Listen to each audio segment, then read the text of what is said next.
This is CBC Vancouver News.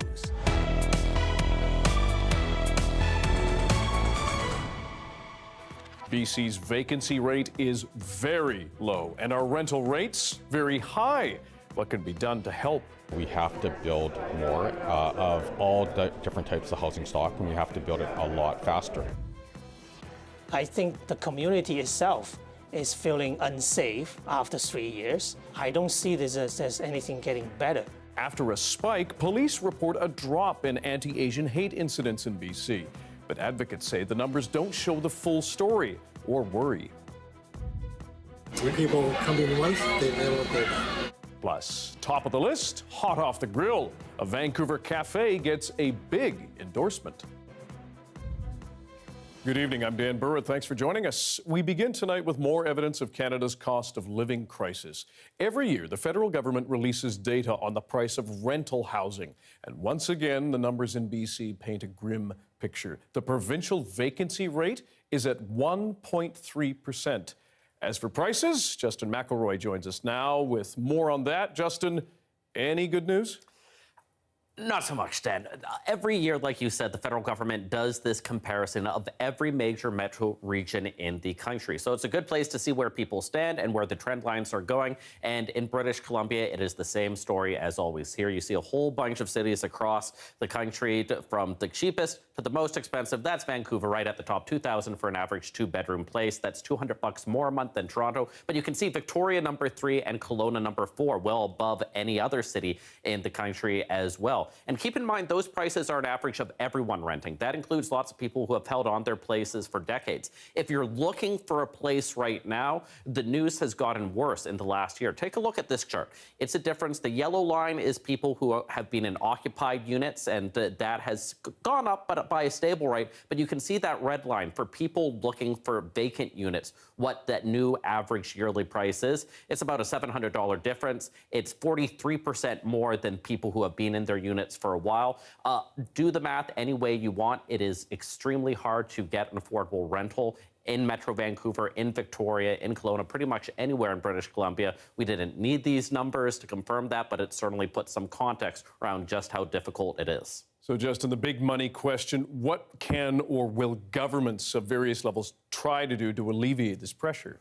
Well, you look at interest rates for one on the federal level. On the provincial level, they have all sorts of different taxes and incentives that they've been doing for a number of years. But on the municipal level, the question has always been how much you want to try and build more housing, or whether you believe it simply exacerbates the problem. But currently, in most cities in Metro Vancouver, including in the city of Vancouver, leaders believe that the solution simply is that they need to build more.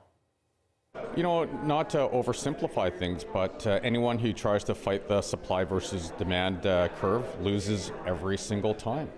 And so we have an issue. We're seeing it now. We do not have enough supply. We have a lot of demand. And so we have to build more of all different types of housing stock, and we have to build it a lot faster.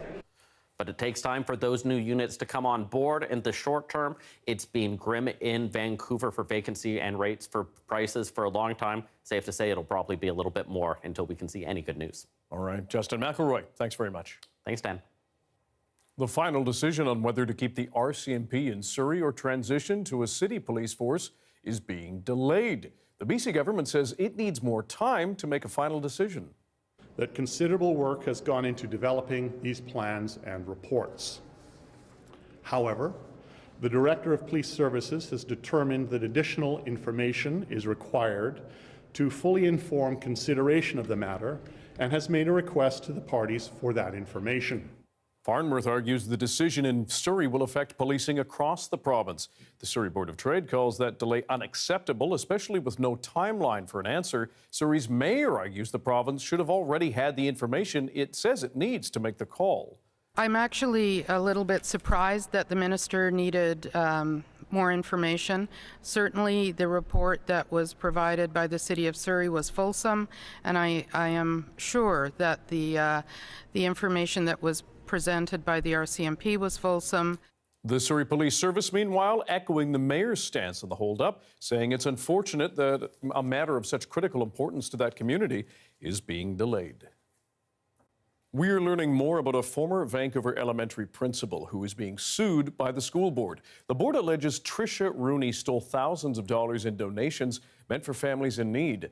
But now a parent says she raised concerns about Rooney nearly a decade before all this. Our Bethany Lindsay joins us now. Bethany, it's not just one parent who was suspicious. No, Dan, there were actually several parents who had questions about what was happening to the money that was supposed to go to their kids' Mandarin program. And this was all before Trisha Rooney was officially accused of misappropriating about $170,000 from Britannia Elementary. She was principal at that school from 2017 to 2020, and the school board alleges she pocketed fundraising money and stole gift cards meant for struggling families. Of course, I should point out that all of these allegations have not been proven, but now a parent at John Norquay Elementary, Barbara Lee, has come forward to me saying she and others had similar suspicions about Rooney at that school. They say the books and other resources they were promised for the Mandarin program weren't showing up in classrooms. Trisha Rooney was principal at the time, and Lee says she asked Rooney where the money was going and didn't get a straight answer. So she escalated things to the school board. The Vancouver School Board said that they looked into it and that they didn't see any irregularities, but we asked them to show us the report, but they showed us some typed up ledgers that didn't account for anything. Then I kept pushing, and they sent me a cease and desist letter. So that letter was written by a school board lawyer in October 2014. It quotes several of the allegations Lee had made about financial improprieties at Norquay, and it warned, your relentless personal attacks on school district personnel are neither helpful nor fair. While we recognize you may disagree with the responses you receive from the district, we need to advise you that the school district reserves all rights to respond to any further defamatory statements. Now, again, all of Lee's allegations have not been proven, and the school board told me it conducted an internal review at Norquay way back in 2014 and found no evidence of fraud. Now, with news of the VSB lawsuit against Trisha Rooney, how does Barbara Lee feel about that? Yeah, she told me she has a mix of emotions right now. She feels somewhat vindicated, but also angry. And what she really wants is action from the Vancouver School District. I think the school board trustees, the new school board trustees, has to look at the involvement of the senior staff that are still there, that were there at the time, and their complicity and their contribution to what happened afterwards, what happened to me. So Lee told me she also wants to see a criminal investigation into Rooney. I should add that I tried to reach out to Rooney to ask for her comments about this, but she didn't return any of my calls. Bethany Lindsay reporting. Thanks very much. Thanks, Dan. If you've finally gotten used to this drizzly and mild January, at least here on the South Coast, brace yourselves, that is coming to an end. Environment Canada is extending a special weather statement saying most of our province is heading into a cold snap. It says Arctic air will sweep in tomorrow night. It's also warning about highway conditions. I would also encourage people, if they are traveling at all, check the highways forecasts and those highway route conditions before you head out, as things can be quite a bit different up over the mountains than they are even in the valleys. Wind gusts will reach the sea to sky and Fraser Valley regions by Saturday night, and Johanna will have your full provincial weather picture for you later in the show. Metro Vancouver mayors have unveiled their transit wish list for the next 10 years. It is big and very expensive. Over the next decade, they are calling for $20 billion worth of new transit investments. That includes a gondola to SFU and extending the Millennium Line all the way to UBC. But highest on the list is buses. The mayors want to double that service by 2035 and add up to 11 rapid bus lines. To do that, local leaders say they will need help from Victoria as well as Ottawa. Premier David Eby, meanwhile, has appointed former Victoria Mayor Lisa Helps as an advisor on housing solutions. Helps served as mayor of the city for 8 years after being elected in 2014. Last year, she announced she would not seek a third term. In her new role, she'll help design and develop the BC Builds program, meant to build housing for middle-income families, individuals, as well as seniors. Helps is the latest public official to be appointed as special advisor to the province on key government issues in recent weeks. 3 years after a spike in anti-Asian hate associated with the COVID-19 pandemic, police information shows a drop in reported incidents. But as Zara Premji tells us, advocates say those numbers do not tell the full story. And a warning, this story does contain images some might find disturbing. I am just an ordinary people, like everybody else. But Ivan Pak says feeling like everybody else has been next to impossible for him and many others in the Asian community. Chinese. Okay. From racist slurs being hurled in a coffee shop, to someone knocking over a senior citizen, to racist graffiti and more. Seeing people coming to Canada for a better life and better hope, and they're being assaulted. These are just a few of the hateful acts against Asian people in Richmond, Vancouver, and across the Lower Mainland over the last 3 years.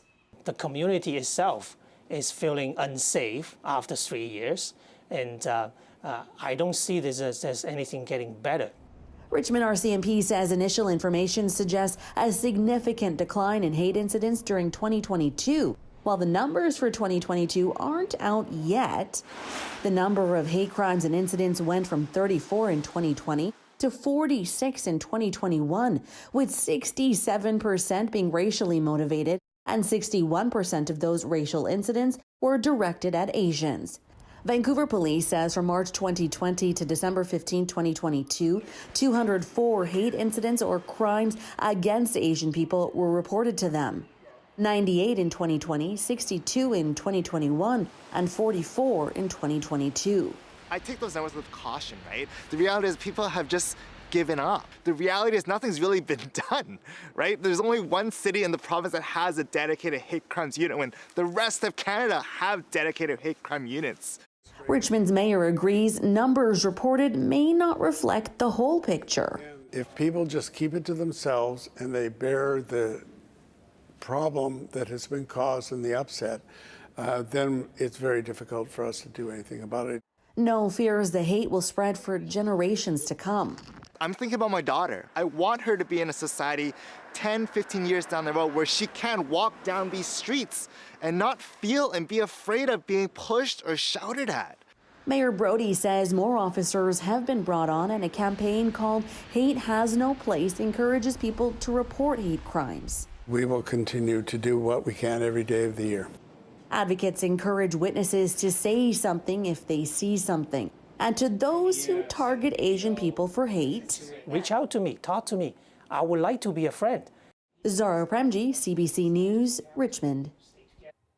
We have new details on what led to a deadly ammonia leak at an ice-making facility in Kamloops last year.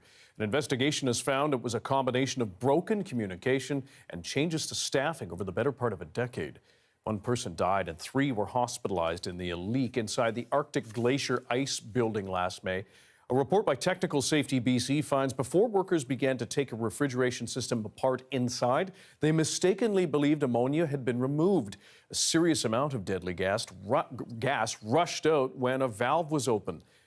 The report says if a licensed contractor was involved with the system removal, a check would have likely found ammonia still in the systems.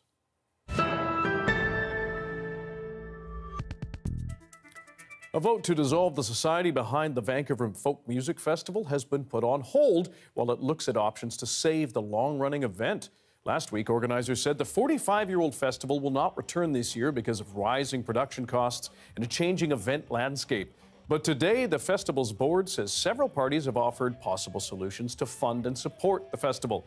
The AGM set for February 1st will now be pushed back a month and replaced with a town hall to speak with members. BC's waters have long served as busy corridors for big ships, and that means plenty of shipwrecks dating back to the early 1800s. Now, a UBC scientist is highlighting the long-term environmental impacts of that wreckage, especially when they happen in critical habitats for endangered species. If we think about all the potential material, the debris, the discarded nets that can come from the shipwrecks can be harmful for some species that are in low numbers.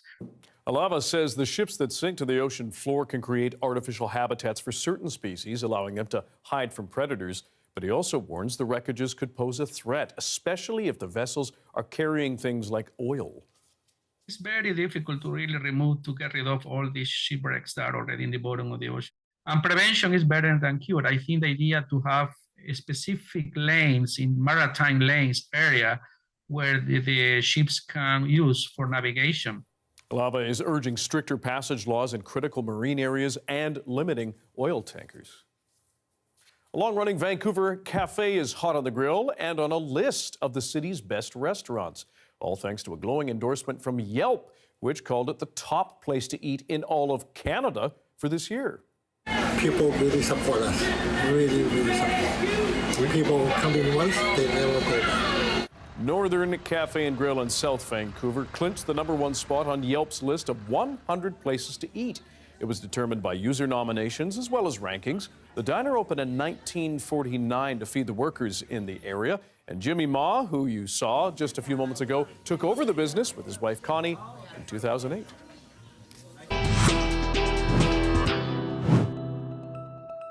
It means on this rock, the water started going to different directions. The mayor of Prince George has gifted his city a new Chinese name to mark Lunar New Year. The name and the story when we come back.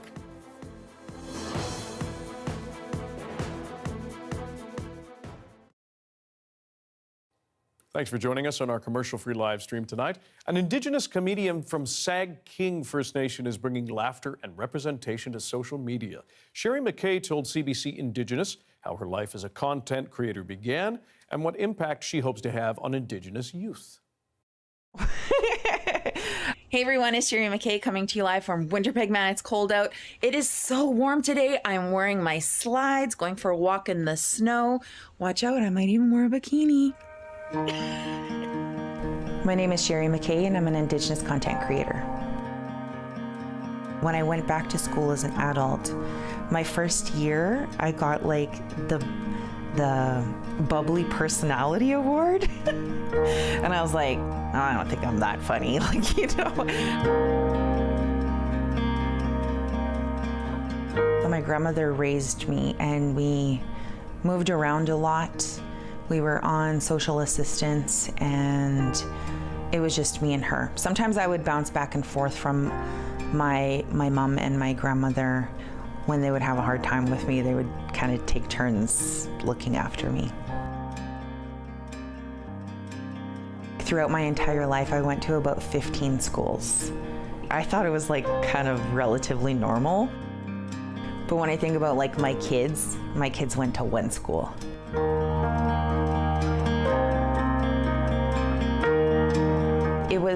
It was difficult because you have to basically not only get to know a new community and a new area, but now the new people and the kids, and just get to know everybody, make new friends. That was always the hardest part.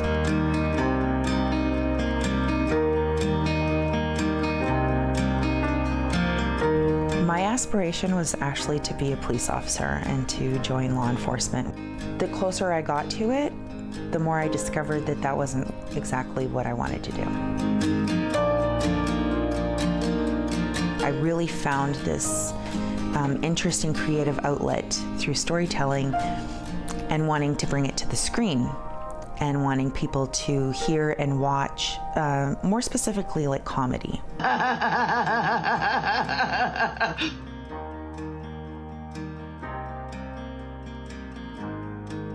I was trying to utilize the skills that I learned in college because I failed my creative communications program.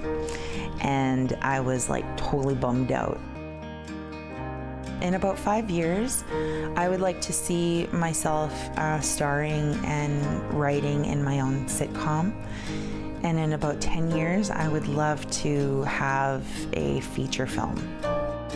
I would just say whatever people want to do, whether like their dreams, their aspirations, their career goals, to just go for it.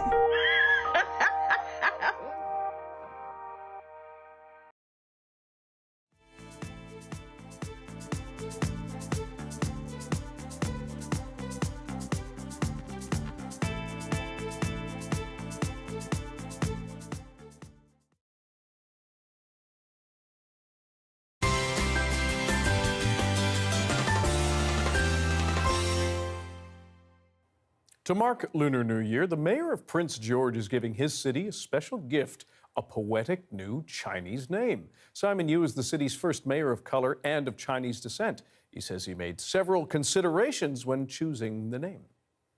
When I learned that it is very difficult to translate the Prince George exactly into Chinese, so I just thought, if there's a way without changing the meaning of a Prince George, and yet we can let more people know about this area.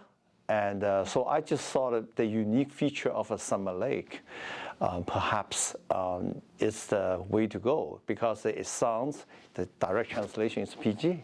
P is a very rare used word. It basically really means continental watershed divide. That's what it is. And the second word is the base.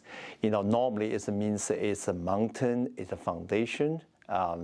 So the sound is exactly G. So the PG, that two words, it means on this rock, the water started going to different directions. So that's exactly what Summer Lake is. My grandfather, when I came to Canada, gave me some of his writings. He explained to me some of the meaning behind it. And so I always find it's very interesting. So over the years, I just took on as a hobby and practice the calligraphy a little bit. I'm not very good because I don't have a teacher. I just basically doing a bunch of imitations to see what I see, other people write. But over the years, this is the result. I became the head of the city, so I thought it was my obligation to share a little bit of my cultural background with the city and with the people I love. And but actually, the Chinese tradition in Prince George area is very deep. The Chinese came here when they built railway, and we've been settling here ever since. Actually, I'm the latecomers. I only been here 50 years. Many family I know has been here for quite a few generations.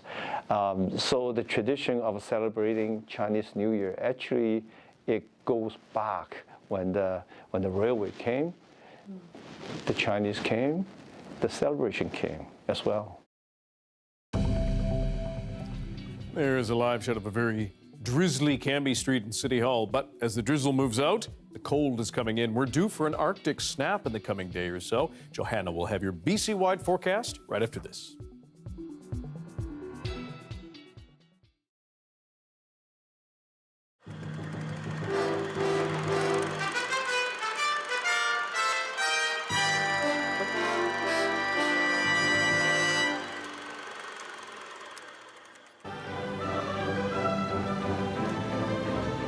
Have you ever walked into a swanky affair all by yourself, dressed to the nines, head held high and confident, yet feeling just a little bit out of place because everywhere you look you see this?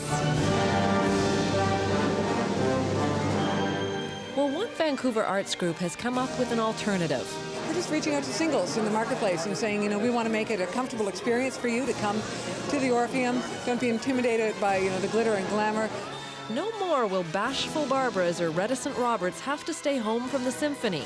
The Solo Club has arrived. Is there any little feeling inside of you that you could meet Prince Charming tonight? Possibly. May, like everyone here, has bought tickets for 4 symphonies and an informal get-together with conductor Clyde Mitchell, who also just happens to be single. So the symphonic music written in the Romantic period by Richard Strauss is the stuff that you're very familiar with if you've seen Star Wars and Superman and Jaws.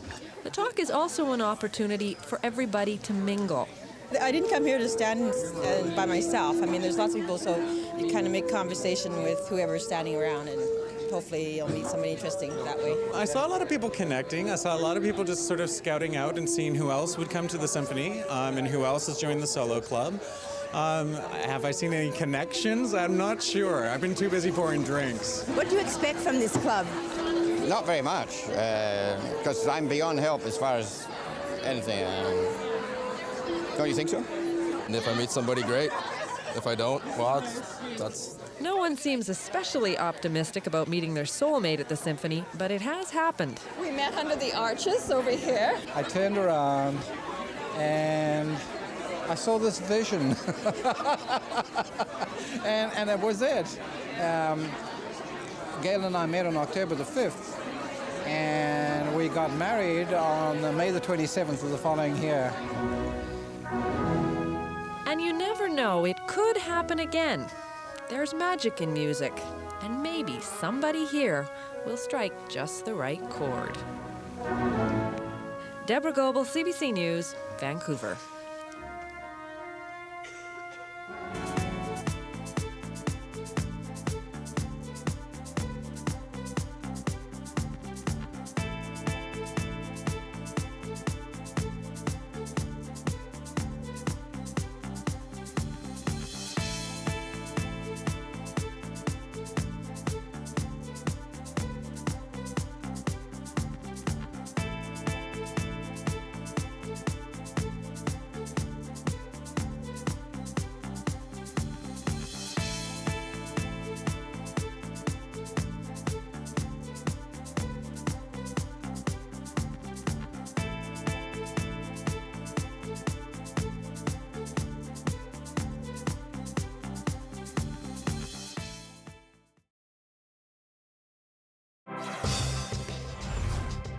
Hi, I'm Amy Bell, and here's what's in your CBC Vancouver inbox. Celebrate the city's most impactful leaders with Anita Bath at the annual Vancouver Magazine Power 50 Awards. Join the fun February 2nd at the Terminal City Club.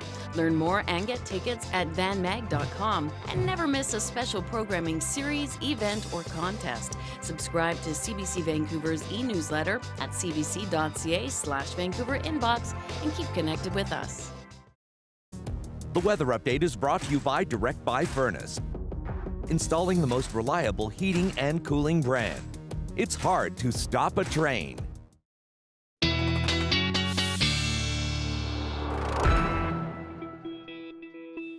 Meteorologist Johanna Wagstaffe is here for a BC-wide weather forecast. And here comes the sun, but it's going to be chilly. Yes, I don't know why that wasn't a follow-up song. Agreed. Of the Beatles. Well, yes. it was, and that was their last album, so Here maybe it was a sun. solo project. Yeah, it might still come. George. Exactly. We're waiting. Yeah, exactly. Yeah, it's going to be sunny and then it's going to be cold. It's sort of all laid out for us in the satellite. We've got the first of two cold fronts that brought us the drizzle today. In fact, it was almost more of a mist this morning. This is the Arctic front that's already bringing that cold air to Alberta. It's going to track towards the coast over the next few days. So today, Environment Canada issuing that widespread special weather statement for the province. For the south coast, that air will get to us Saturday night, dropping temperatures 5 to 10 degrees below seasonal. For parts of the interior, we're talking 20 degrees below seasonal for this time of the year. And after such a mild January, it really will feel like a rapid shift in temperatures. And we'll also be watching this cold front. Here it is, to bring a shot of winds and snow to the province. So here's Friday evening. Already we'll see that drop temperatures in Fort St. John, Prince George, and then as it gets down towards the coast, it'll sort of be devoid of any moisture, and we'll just get the winds and the cold. And this will bring outflow, so we may end up seeing some outflow warnings, which means strong winds funneling from the inland towards the coast. So yep, things are changing in the long-range forecast, and if you can enjoy those seasonal temperatures tomorrow, definitely do it. A 2 in through Williams Lake, 6 for Prince Rupert. I actually think you will see some clearing skies. You do deserve a bit of the sunshine. So there's that Arctic air mass. Now, good news, it doesn't stick around much past Wednesday. A little bit of uncertainty when it comes to how this thing will exit. At this point, I don't see a major snowstorm, but they often do come with snow. At this point, more of a mixed bag. So here we go. Saturday night, temperatures dropping for Vancouver. We'll see temperatures stay below the freezing mark through to Wednesday when, Dan, we see the milder air slowly return. With a possible chance of snow. And you said no exit strategy, or? No exit strategy at this point. Great. Don't know what I was Sounds thinking. like, oh, lovely. Cousins coming into town with no place to stay. That's exactly what this is. Yeah, start booking the hotel. That's your late news for Thursday. Thanks for joining us tonight. For news at any time, check our website as you do, cbc.ca/BC. Your next local news is on the early edition on CBC Radio 1. It begins tomorrow morning at 5 o'clock. And I will be your host for our 6 p.m. television newscast tomorrow night, so please join us then as well. Good night.